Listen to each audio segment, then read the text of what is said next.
Hello friends, അപ്പോൾ എല്ലാവർക്കും spoken English സീരീസിൻ്റെ പുതിയ എപ്പിസോഡിലേക്ക് സ്വാഗതം. ഇന്ന് നമ്മൾ നമ്മുടെ കുട്ടി ഇംഗ്ലീഷിൻ്റെ 3-ാം ഭാഗത്തിലേക്കാണ് പോകാൻ പോകുന്നത്. ഓക്കെ, അപ്പോൾ നമ്മളിതിന് മുൻപ് 2 ഭാഗങ്ങൾ ചെറിയ സെൻറ്റൻസസ് പുതിയതായിട്ട് വീഡിയോ കാണുന്നവർ കുട്ടി ഇംഗ്ലീഷിൻ്റെ 1-ാം ഭാഗവും 2-ാം ഭാഗവും മറക്കാതെ കാണണം, എന്നിട്ട് വേണം ഈ വീഡിയോ കാണാനായിട്ട്. ഓക്കെ, കുട്ടി ഇംഗ്ലീഷ് എന്ന് പറഞ്ഞാൽ എന്താണെന്ന് എല്ലാവർക്കും അറിയാം. 2-3 വാക്കുകളിൽ ഒതുങ്ങുന്ന ചില സെൻറ്റൻസസ് ഉണ്ട്, വളരെ സിമ്പിളായിട്ട് ഡെയിലി ലൈഫിൽ ഉപയോഗിക്കാൻ സാധിക്കുന്നത്. സ്പെഷ്യലി ഇംഗ്ലീഷ് പഠിച്ചു തുടങ്ങുന്നവർക്കായിരിക്കും അത് കുറേയും കൂടിയും ഉപകാരപ്പെടുക. മറ്റുള്ളവർക്ക് ഉപകാരപ്പെടില്ല എന്നല്ല, എന്നാൽ തന്നെയും തുടങ്ങുന്നവർക്ക് അത് കുറച്ചുകൂടി ഉപകാരപ്രദമായിരിക്കും. ഓക്കെ, അപ്പോൾ നമുക്ക് സമയം കളയാതെ നമ്മുടെ സെൻറ്റൻസിലേക്ക് പോയാലോ. 1-ാമത്തെ സെൻറ്റൻസിലേക്ക് പോവാം. ഓക്കെ, എന്താണെന്നറിയോ, ഒരു നല്ല വീഡിയോ നമ്മളൊരു മൊബൈൽ ഫോണിൽ കാണാമെന്ന് വിചാരിക്കും. അപ്പോൾ നമ്മുടെ അടുത്ത സുഹൃത്ത് ചോദിക്കണം, ഇതെങ്ങനെയുണ്ട്?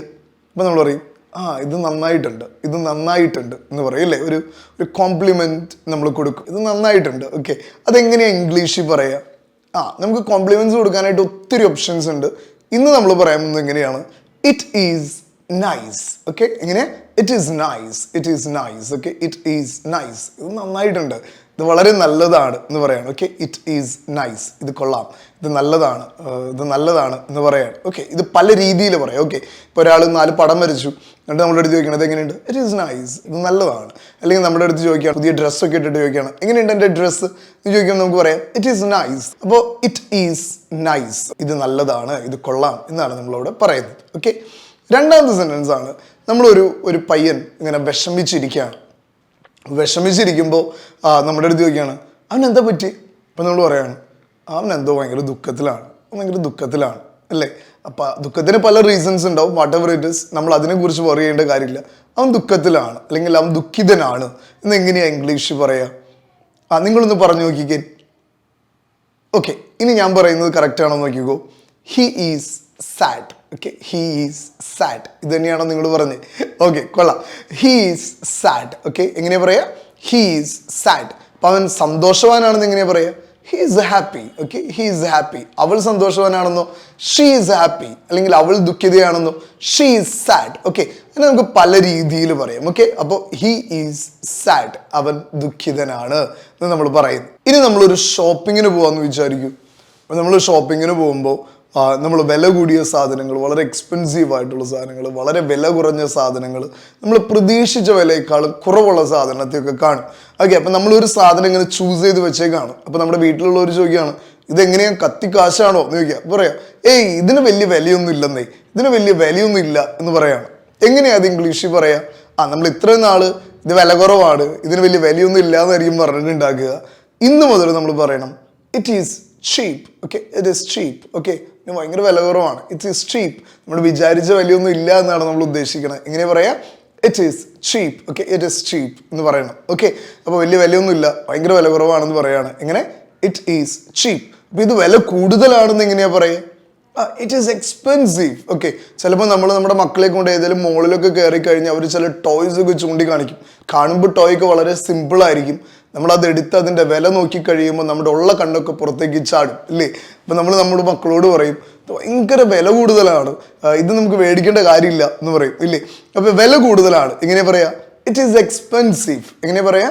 It is expensive. ഓക്കെ, ഇവൻ ഇതിൻ്റെ കാര്യത്തിൽ മാത്രമല്ല, നമ്മളൊരു വസ്ത്രത്തിൻ്റെ കാര്യമായിട്ട് ഏതൊരു പർച്ചേസിങ്ങിൻ്റെ സമയത്ത് നമ്മൾ പറയാണ്, ഇറ്റ് ഈസ് എക്സ്പെൻസീവ്. ഓക്കെ, ഇത് ഭയങ്കര വില കൂടിയതാണ്, ഇത് ഭയങ്കര വിലയുള്ളതാണ്.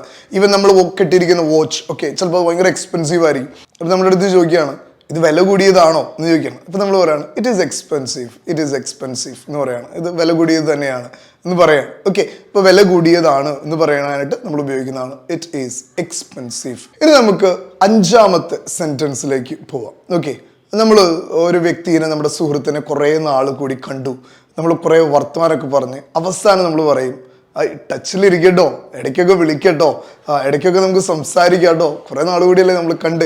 അത് നമ്മൾ സിമ്പിളായിട്ടൊരു ഇംഗ്ലീഷ് വാക്ക് ഉപയോഗിക്കും. ഏതാണെന്നറിയോ? Keep in touch. എന്താ? Keep in touch. ഓക്കെ, കോണ്ടാക്റ്റിലിരിക്കൂ, സൗഹൃദത്തിലിരിക്കൂ, കണക്റ്റായിട്ടിരിക്കൂ എന്ന് പറയാനായിട്ടാണ് നമ്മൾ ഉപയോഗിക്കുന്നത് കീപ്പ് ഇൻ ടച്ച്. ഓക്കെ, എൻ്റെ ഒപ്പം ഒന്ന് പറഞ്ഞു നോക്കാവോ?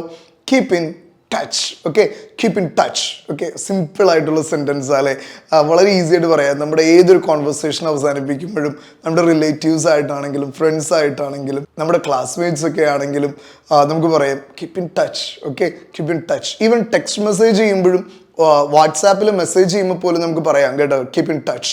ഓക്കെ, ഞാനായിട്ടൊന്ന് കണക്ട് ചെയ്തിരിക്കൂ, ഞാനായിട്ടൊന്ന് ടച്ചിലിരിക്കൂ എന്ന് പറയാം. ഓക്കെ, ഇനി നമ്മുടെ അടുത്തൊരു സുഹൃത്ത് ചോദിക്കുകയാണ്, അവൾ കറക്റ്റ് സമയത്ത് വന്നോ?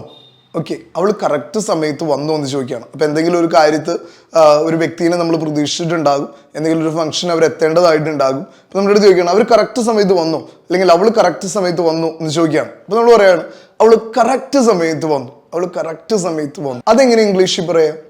Xi arrived on time. She arrived on time. Correct സമയത്ത് അവൾ എത്തി. She arrived on time. Okay, ഇനി അതിനുള്ളിലെത്തി. ഓക്കെ, ഇപ്പം നമ്മളൊരു 10:30 സമയമാണ് പറഞ്ഞതെന്ന് വിചാരിക്കൂ. 10:30 ഉള്ളിലെത്തി എന്ന് എങ്ങനെയാ പറയാ? നമ്മൾ പറഞ്ഞില്ലേ ഷി അറൈവ്ഡ് ഓൺ ടൈം എന്നുള്ളതിൻ്റെ ഓൺ അങ്ങ് മാറ്റി ഒന്ന് ഇന്നാക്കിയാൽ മതി. എങ്ങനെ പറയാ?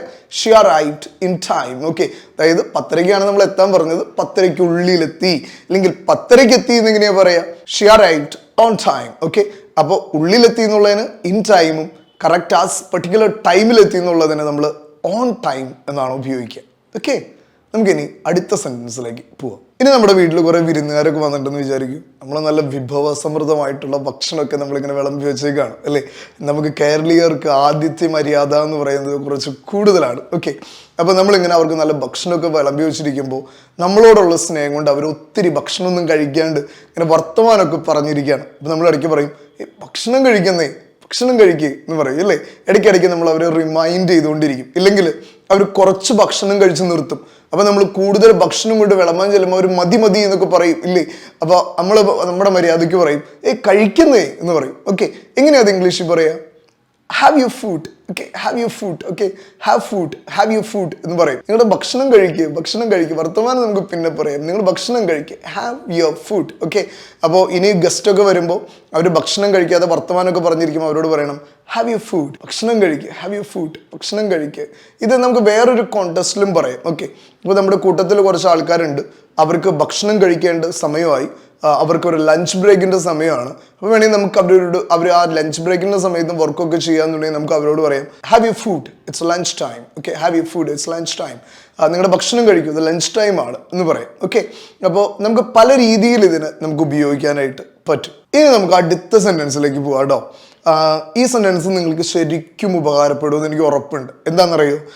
നമ്മുടെ സുഹൃത്തുക്കളൊക്കെ നമുക്ക് എവിടെയെങ്കിലുമൊക്കെ പോവാം എന്നൊക്കെ പറഞ്ഞിട്ട് ഒരു കറക്റ്റ് സമയമൊക്കെ നമ്മളിങ്ങനെ ഫിക്സ് ചെയ്യും. ഓക്കെ, എടാ ഞാൻ 8:30 എത്തിയേക്കാട്ടോ എന്നൊക്കെ നമ്മൾ പറയും.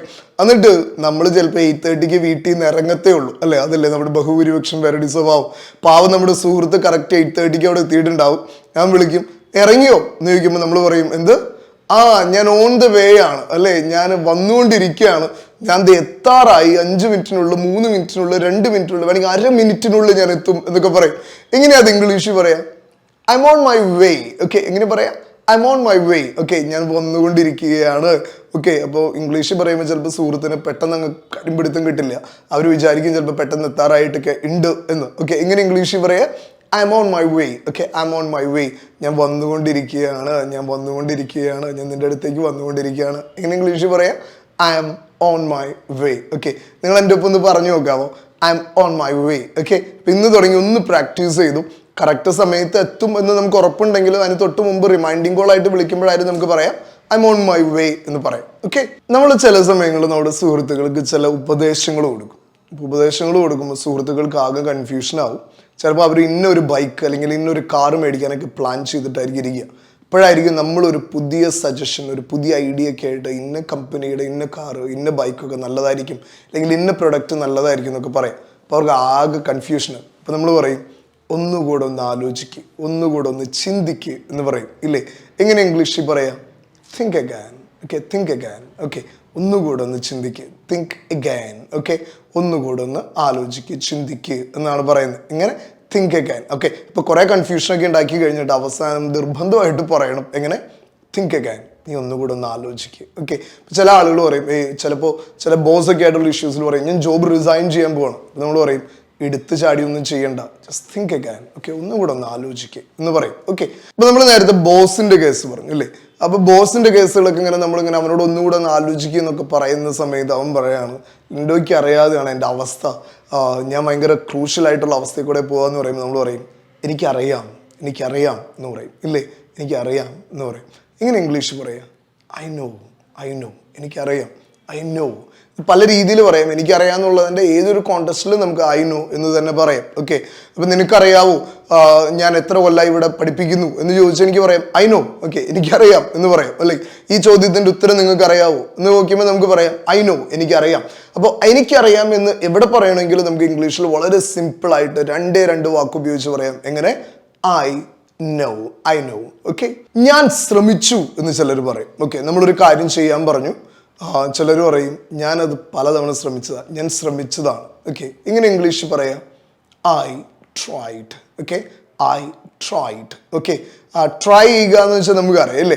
ഐ ട്രൈഡ്, ഞാൻ ശ്രമിച്ചു, ഞാൻ പരിശ്രമിച്ചു എന്നൊക്കെയാണ് അതിനർത്ഥം വരെ. Okay, I tried. ഓക്കെ, ഇപ്പം നമ്മൾ പറയുകയാണ് ഒന്നുകൂടെ നീ ഒന്ന് നന്നായിട്ട് കാർ ഓടിക്കാൻ ശ്രമിച്ച്, അപ്പോൾ നമ്മൾ പറയും ഐ ട്രൈഡ്. ഓക്കെ, നീ അവനൊന്ന് കൺവിൻസ് ചെയ്യാൻ ശ്രമിച്ച്, I tried. Okay, I tried many times, ഞാൻ ഒത്തിരി തവണ അവനെ കൺവിൻസ് ചെയ്യാൻ ശ്രമിച്ചതാണ്, പക്ഷെ നടന്നില്ല. Okay, I tried.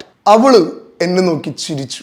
ഓക്കെ, കുറേ നമ്മുടെ പയ്യന്മാരൊക്കെ ഒന്ന് ചിരിപ്പിക്കാൻ വേണ്ടിയിട്ട് ഒത്തിരി പാടുപെടുന്നത് കാണാറുണ്ട്. അപ്പം നമ്മുടെ ചിലവന്മാരൊക്കെ പറയും എടാ അവളെന്നെ നോക്കി ചിരിച്ചട്ടാ എന്ന് പറയും ഇല്ലേ? എങ്ങനെ ഇംഗ്ലീഷിൽ പറയാം? She smiled. Okay, she smiled. Okay, എന്നെ നോക്കി ചിരിച്ചു എന്ന് എങ്ങനെയാ പറയാ? She smiled at me. Okay, she smiled at me, എന്നെ നോക്കി ചിരിച്ചു. അവൾ ചിരിച്ചു എന്ന് എങ്ങനെ ഇംഗ്ലീഷിൽ പറയാം?